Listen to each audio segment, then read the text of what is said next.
All right, let's bring in NBC 10 political commentator Sue O'Connell. Sue, there's been a lot of polling on this race, as there always is. For months now, you just heard just in that story there that the race is neck and neck.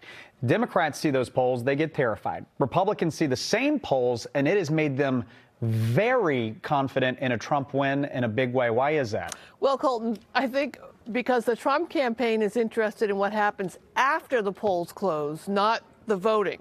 Look, the Harris campaign wants supporters to be nervous because fear is a motivator. And the Trump campaign continues to send very mixed and very complicated messages about mail-in voting and early voting. And the Trump campaign doesn't nearly have as strong a campaign on the ground as the Democrats do. So what I think the Trump campaign is doing is sowing the seeds of mistrust. They see the same polls, say they are winning, and if they lose the election, they're going to point to their narrative that they were winning and it was neck and neck as evidence of some sort of alleged steal. So even if it's clear that Harris wins fair and square, just like Joe Biden did. Listen, the final days of a campaign, it's all about energy, right? Making sure that your base is fired up to get out there to go vote. Trump is doing that. He's leading largely with men, and he's definitely making an effort to make sure that they're excited to go vote. Harris's base is fired up, but she's still out there. She's trying to bring in more people into her tent.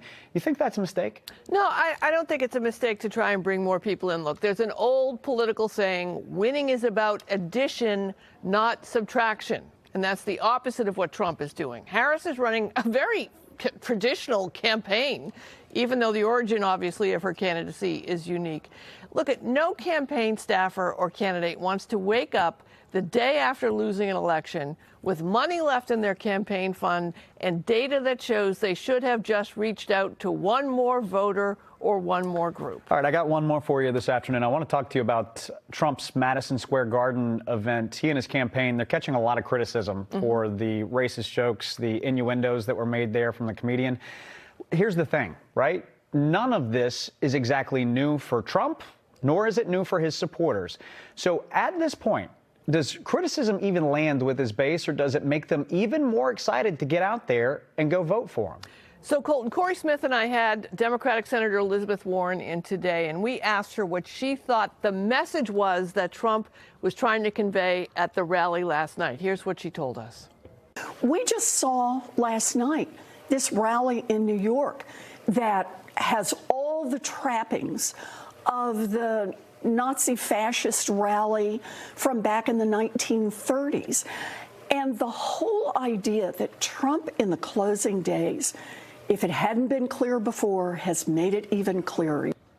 So make no mistake, the Trump campaign's first official rally earlier this year was in Waco, Texas, which was something that has a lot of meaning for far-right extremists. It was in Waco 30 years ago that there was this deadly multi-week siege, actually month siege, between the U.S. law enforcement and a group called the Brand Davidians. Time and time again, Trump uses symbolism, and then he says it's a coincidence. So pay attention. All right. History lesson there from Sue O'Connell. Sue, as always, thank you. Our political team is getting you up to speed on the election all this week. They got special live editions of At Issue here. Corey Smith, Sue O'Connell, and Matt Pritchard will break down the ballot questions, and they're also going to focus in on the top local races as well as the presidential race. It starts tonight, 7:30, right here on NBC 10 Boston. All right.